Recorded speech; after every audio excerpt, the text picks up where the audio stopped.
नमस्कार, दिन भर की बड़ी खबरों में आपका स्वागत है। मैं हूं आपके साथ अंशिता। आज इस बुलेटिन में बात होगी बिहार चुनाव में तीखी हुई बयानबाजी की, चुनाव में गुजरात पुलिस की हुई एंट्री की। देखेंगे एसआईआर पर कैसे बढ़ता जा रहा है बवाल। उमर खालिद मामले में सुप्रीम कोर्ट में हुई सुनवाई को जानेंगे। महाकाल मंदिर का मामला क्यों पहुंचा सुप्रीम कोर्ट, और बुलेटिन के आखिर में बात परमाणु परीक्षण की तैयारी में पाकिस्तान।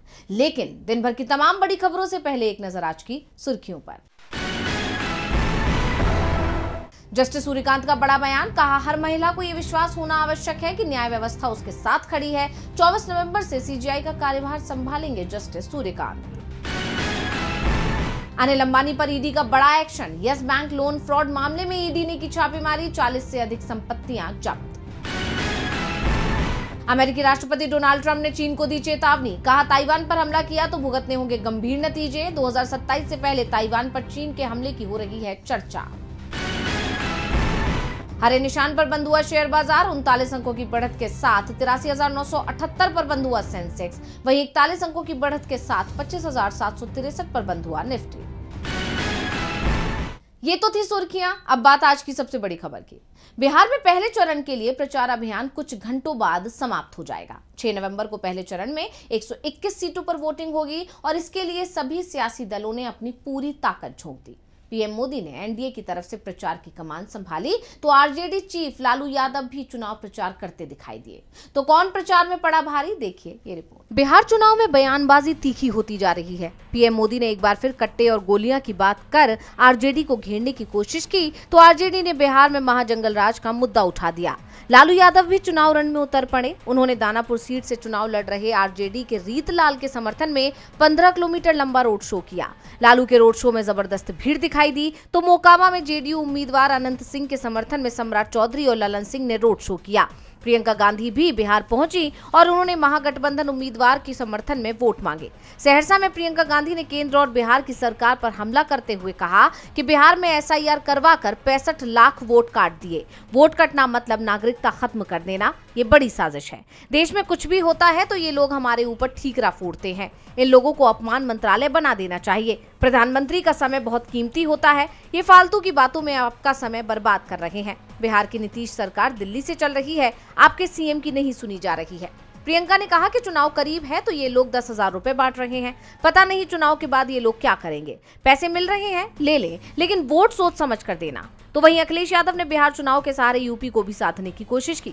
अखिलेश ने कहा कि यूपी के लोगों ने अवध से बीजेपी को हराया, अब बिहार में मगध बीजेपी को हराएगा। बिहार के लोग पड़ोस की परवाह ना करें, वो बुलडोजर से डरा रहे हैं। यहाँ के चुनाव के बाद उनके 400 दिन ही बचे हैं। बुलडोजर के पास दिमाग नहीं होता है, अगर चाबी बदल गई तो बुलडोजर कहाँ जाएगा। महागठबंधन की तरफ से एनडीए पर तीखे हमले किए गए तो एनडीए के लिए अमित शाह ने कमान संभाली और एक बार फिर लालू और राबड़ी राज का जिक्र कर कहा कि लालू और राहुल गांधी की पार्टी का सूपड़ा साफ हो जाएगा। महागठबंधन के आक्रामक चुनाव प्रचार से एनडीए बैकफुट पर दिख रहा है, लेकिन महागठबंधन की भी चिंता बढ़ी हुई है और इसका कारण है चुनाव आयोग। तेजस्वी यादव ने चुनाव आयोग पर बड़ा आरोप लगा दिया है। तो क्या है पूरा मामला जिसके चलते महागठबंधन दिख रहा है चिंता में, देखिए रिपोर्ट। बिहार चुनाव को लेकर आरजेडी नेता तेजस्वी यादव ने एक सनसनीखेज आरोप लगाकर राज्य का सियासी पारा चरम पर पहुंचा दिया है।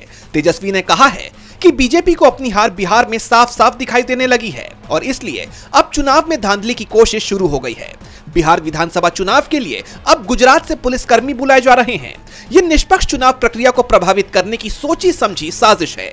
तेजस्वी ने सीधे तौर पर हमला करते हुए कहा है कि हाँ, गुजरात से पुलिस बुलाई गई है बूथ के अंदर लगाने के लिए। मुझे मेरे सोर्सेस से पता चला है, पुलिस क्या कुछ अफसर भी गुजरात से लगाए गए हैं।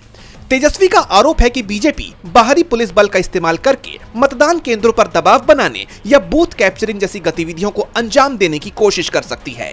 तेजस्वी के इस आरोप ने बिहार चुनाव की इस लड़ाई को और तेज कर दिया है। हाल ही में उन्होंने गुजरात को लेकर इससे पहले भी हमला बोला था, जब उन्होंने अमित शाह के एक बयान को लेकर कहा था, गुजरात जाते तो फैक्ट्री लगाने की बात करते, बिहार आते तो कट्टे चलाने की बात करते। हमने आज तक इतना प्रधानमंत्री जी का गिरा हुआ स्तर नहीं देखा भाषा का। और अब तेजस्वी के इस दावे से बिहार का चुनाव काफी गर्मा गया है। ये आरोप इसलिए भी गंभीर माना जा रहा है क्योंकि गुजरात बीजेपी का गढ़ माना जाता है और कहीं ना कहीं ये कयास है कि बीजेपी इससे चुनाव को प्रभावित करने की कोशिश कर सकती है। वहीं सवाल ये भी उठ रहे हैं कि बिहार के चुनाव में आखिर गुजरात पुलिस का क्या काम। हालांकि इन आरोपों पर फिलहाल एनडीए या बीजेपी की तरफ से कोई आधिकारिक प्रतिक्रिया नहीं आई है। अब देखना होगा कि इस मुद्दे पर बिहार की राजनीति क्या रुख लेती है। गुजरात पुलिस के बिहार के पोलिंग बूथों पर तैनाती की खबर ने हलचल मचा दी है। तो हलचल पूरे देश में एसआईआर को लेकर मची हुई है। देश के 12 राज्यों में एसआईआर की प्रक्रिया शुरू हो गई है। गणना प्रपत्र भरने का काम शुरू हो रहा है, तो सुप्रीम कोर्ट में भी इस पर सुनवाई हो रही है। तो कैसे एसआईआर के चलते देश में मचा हुआ है बवाल, देखेंगे रिपोर्ट। एसआईआर पर सुप्रीम कोर्ट सख्त दिख रहा है। अब तक जितनी भी सुनवाई हुई, सुप्रीम कोर्ट से चुनाव आयोग को झटका ही लगा है। बावजूद इसके चुनाव आयोग एसआईआर प्रक्रिया कर रहा है और अब ये 12 राज्यों में शुरू हो चुकी है। लेकिन जानकारों का मानना है कि ये चुनाव आयोग के लिए इतना आसान नहीं रहने वाला है, क्योंकि बिहार में तो एनडीए की सरकार थी, इसलिए विपक्ष के विरोध के बावजूद चुनाव आयोग ने प्रक्रिया पूरी की। लेकिन गैर बीजेपी शासित राज्यों में चुनाव आयोग के सामने चुनौतियां हैं। ऐसा इसलिए क्योंकि जिन 12 राज्यों में ये प्रक्रिया शुरू हो चुकी है, उसमें तमिलनाडु और पश्चिम बंगाल भी हैं। दोनों ही जगह एनडीए या बीजेपी की सरकार नहीं है और यहाँ 2026 में ही चुनाव भी हैं। ऐसे में दोनों सरकारों ने सड़क पर उतरकर चुनाव आयोग के खिलाफ मोर्चा खोल दिया है। टीएमसी के नेता जहां सड़क पर विरोध कर रहे हैं, तो वहीं डीएमके नेता सुप्रीम कोर्ट का रुख कर रहे हैं। बता दें कि पश्चिम बंगाल में वोटर लिस्ट के विशेष गहन पुनरीक्षण कराने के फैसले का विरोध बढ़ता जा रहा है। पश्चिम बंगाल के सत्ताधारी दल तृणमूल कांग्रेस और राज्य की मुख्यमंत्री ममता बनर्जी खुलकर एसआईआर के विरोध में आ गए हैं। सीएम ममता बनर्जी ने ऐलान किया कि 4 नवंबर को एसआईआर के विरोध में कोलकाता में एक विशाल मार्च का नेतृत्व करेंगी। इस बीच खबर ये भी आ रही है कि बीएलओ भी नाराज चल रहे हैं। कर्मचारी ड्यूटी के घंटों और सुरक्षा को लेकर विरोध प्रदर्शन कर रहे हैं। कर्मचारियों का कहना है कि वो प्रशिक्षण शिविर में हिस्सा लेते हैं तो अपनी ड्यूटी पर नहीं जा पा रहे हैं, जिसके चलते उन्हें अनुपस्थित माना जा रहा है, यानी चुनाव कार्य में शामिल होने का उन्हें नुकसान हो रहा है। इसके अलावा तमिलनाडु में भी ये मामला गरमाता जा रहा है। मुख्यमंत्री एमके स्टालिन के नेतृत्व में सर्वदलीय बैठक आयोजित की गई थी, जिसमें यह तय हुआ कि 40 से ज्यादा दल सुप्रीम कोर्ट में इसके खिलाफ अपील दायर करेंगे। बता दें कि बैठक में बिहार एसआईआर का उदाहरण देते हुए कहा गया था कि वहां अल्पसंख्यकों और भाजपा विरोधी वोटरों के नाम हटा दिए गए। इसमें कहा गया कि हमारी चिंता बिहार से उपजी है। वहां एसआईआर को इस तरह चलाया गया कि अल्पसंख्यकों और भाजपा विरोधी लोगों के वोट हटा दिए गए। चुनाव आयोग ने सुप्रीम कोर्ट या सार्वजनिक मंचों पर इस पर कोई बयान नहीं दिया, यानी साफ है कि इंडिया गठबंधन चुनाव आयोग को अपनी मंशा में कामयाब नहीं होने देगा। एसआईआर की प्रक्रिया को लेकर बीजेपी विरोधी दल सवाल उठा रहे हैं। इसे रोकने के लिए सुप्रीम कोर्ट में याचिकाएं लगाई जा रही हैं, तो वहीं 5 साल से एक याचिका पर सुनवाई ही नहीं हो पा रही है। दिल्ली दंगा मामले के आरोपी उमर खालिद की जमानत पर सुप्रीम कोर्ट में सुनवाई के दौरान कई चौंकाने वाले खुलासे हुए हैं, देखेंगे रिपोर्ट में। 2020 के दिल्ली हिंसा मामले में सुप्रीम कोर्ट में सुनवाई हुई। उमर खालिद, शर्जील इमाम, गुलफिशा फातिमा और अन्य की जमानत याचिकाओं पर हुई सुनवाई के दौरान देश के न्याय में देरी का मुद्दा सामने आया। जस्टिस अरविंद कुमार और जस्टिस एनवी अंजारिया की बेंच ने मामले की सुनवाई की। इस दौरान सीनियर वकील कपिल सिब्बल ने अदालत के सामने चौंकाने वाले आंकड़े रखे। सिब्बल ने पीठ को बताया कि 55 तारीखों पर जज छुट्टी पर थे, 26 तारीखों पर कोर्ट में समय नहीं मिल पाया और 59 तारीखों पर तो स्पेशल पब्लिक प्रोसिक्यूटर ही सुनवाई से गायब हो गए।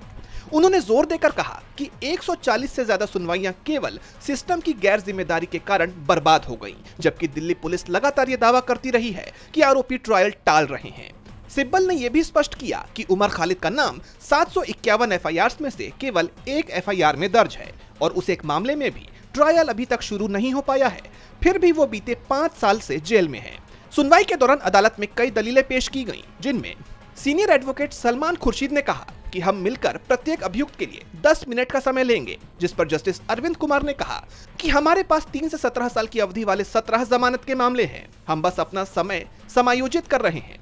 हमारे पास 2 साल से लेकर 18 साल तक के मामले हैं। मुझे नहीं पता कि अधिकार क्षेत्र वाली अदालतें इन मामलों की सुनवाई क्यों नहीं करती हैं। वहीं additional solicitor general SV Raju ने इसका विरोध करते हुए कहा कि ये सब तथ्यों पर आधारित है और तथ्य ये है कि कुछ लोग एक दिन भी बाहर रहने के लायक नहीं हैं।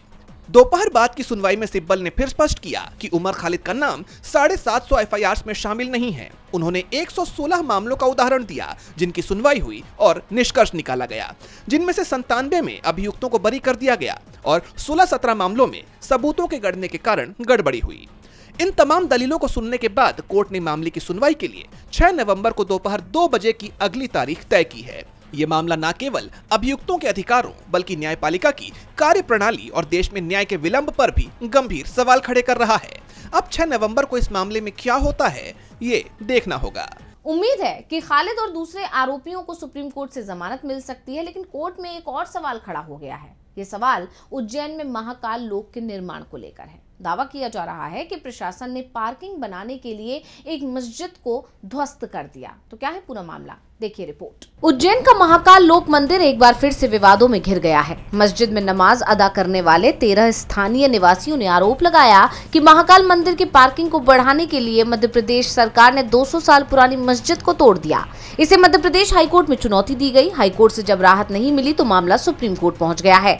याचिकाकर्ताओं ने कई आरोप लगाते हुए कहा कि मस्जिद को 1985 में वक्फ के रूप में अधिसूचित किया गया था और इस साल जनवरी में अवैध घोषित किए जाने और मनमाने तरीके से ध्वस्तीकरण से पहले 200 सालों तक इसका इस्तेमाल होता रहा। ध्वस्तीकरण से पहले सरकार की ओर से की गई भूमि अधिग्रहण प्रक्रिया में अनियमितता बरती गई है। राज्य सरकार ने अधिग्रहण की झूठी कहानी गढ़ने के लिए क्षेत्र में अवैध कब्जाधारियों और अतिक्रमणकारियों को मुआवजा दे दिया। याचिका में कहा गया है कि इस विध्वंस ने पूजा स्थल अधिनियम 1991, वक्फ अधिनियम 1995 और भूमि अधिग्रहण पुनर्वास और पुनर्स्थापन में उचित मुआवजा और पारदर्शिता का अधिकार अधिनियम 2013 का उल्लंघन किया है। याचिकाकर्ताओं ने सुप्रीम कोर्ट से मांग की है कि जब तक कोर्ट कोई फैसला नहीं सुना देता तब तक उस स्थान पर नए निर्माण पर रोक लगा दी जाए जहां पहले मस्जिद थी, जिसे प्रशासन के आदेश पर तोड़ा गया है। कोर्ट से मस्जिद को गिराने के मामले की निष्पक्ष जांच कराने की मांग भी याचिका में की गई है। जैसा कि आप जानते हैं कि उज्जैन में स्थित तकिया मस्जिद का विवाद मुख्य रूप से महाकालेश्वर मंदिर के विस्तारीकरण परियोजना से जुड़ा है। ये मस्जिद करीब 200 साल पुरानी बताई जाती है, जो निजामुद्दीन कॉलोनी में स्थित है। विस्तारीकरण परियोजना के तहत मंदिर परिसर का विस्तार 2.5 हेक्टेयर से 40 हेक्टेयर से ज्यादा किया जा रहा है। इस परियोजना का उद्देश्य परिसर को 7 गुना बड़ा करना है। इसमें मस्जिद भी आ गई। इस प्रक्रिया में मस्जिद और आसपास के 257 मकानों को ध्वस्त कर दिया गया। मुस्लिम पक्ष का कहना है कि ये मस्जिद वक्फ संपत्ति है, जबकि प्रशासन अवैध अतिक्रमण बता रहा है। उज्जैन में मस्जिद का मामला सुप्रीम कोर्ट पहुंच गया है, तो स्ट्रीट डॉग मामले में भी सुप्रीम कोर्ट में सुनवाई हुई। कोर्ट में तमाम राज्यों के मुख्य सचिवों की तरफ से हलफनामा समय पर दायर नहीं करने को लेकर माफी मांगी गई।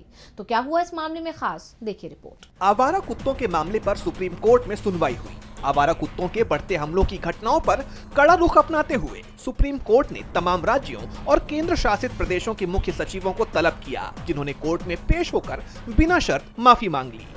एनिमल बर्थ कंट्रोल रूल्स के पालन पर हलफनामा दाखिल न करने को लेकर कोर्ट ने पिछली सुनवाई में नाराजगी जताई थी और इसलिए आज इन तमाम राज्यों और केंद्र शासित प्रदेशों की पेशी अनिवार्य थी। जस्टिस विक्रमनाथ, जस्टिस संदीप मेहता और जस्टिस एनवी अंजारिया की बेंच ने मुख्य सचिवों की माफी स्वीकार कर ली और उन्हें भविष्य की सुनवाई में व्यक्तिगत पेशी से छूट दे दी। हालांकि कोर्ट ने सख्त चेतावनी दी कि भविष्य में किसी भी चूक पर कड़ी कार्रवाई की जाएगी।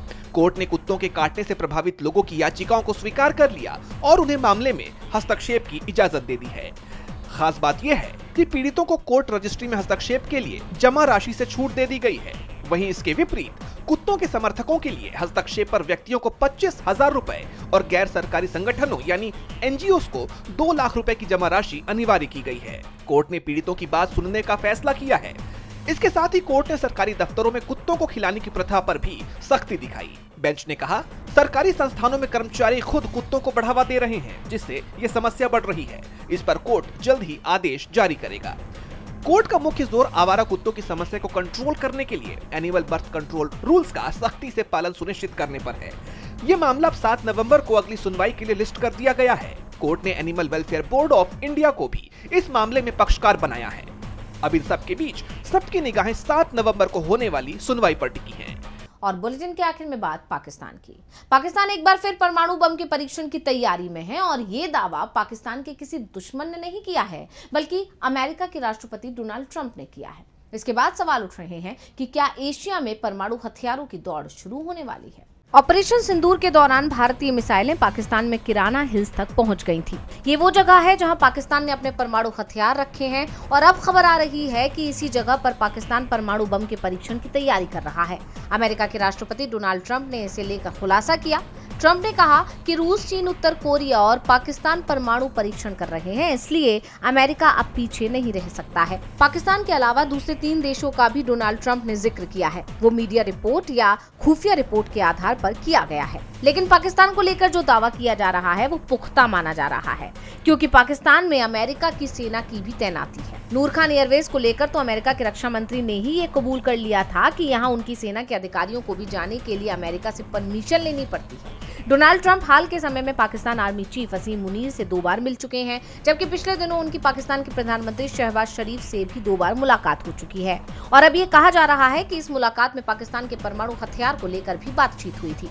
ऐसे में ट्रंप के बयान के बाद दक्षिण एशिया में तनाव बढ़ सकता है, क्योंकि ये माना जा रहा है कि पाकिस्तान के परमाणु हथियारों के परीक्षण की खबर के बाद भारत पर भी इसके परीक्षण का दबाव बढ़ने लगा है। वैसे भारत और पाकिस्तान दोनों ने ही 1998 के बाद से कोई परीक्षण नहीं किया है, लेकिन जब से ट्रंप ने एक बार फिर से परमाणु हथियारों के परीक्षण की बात कही है, उसके बाद दुनिया में परमाणु हथियारों की दौड़ एक बार फिर से शुरू होने की आशंका दिख रही है। तो आज इस बुलेटिन में इतना ही। आप देखते रहिए डीवी लाइव और मुझे दीजिए इजाजत। नमस्कार।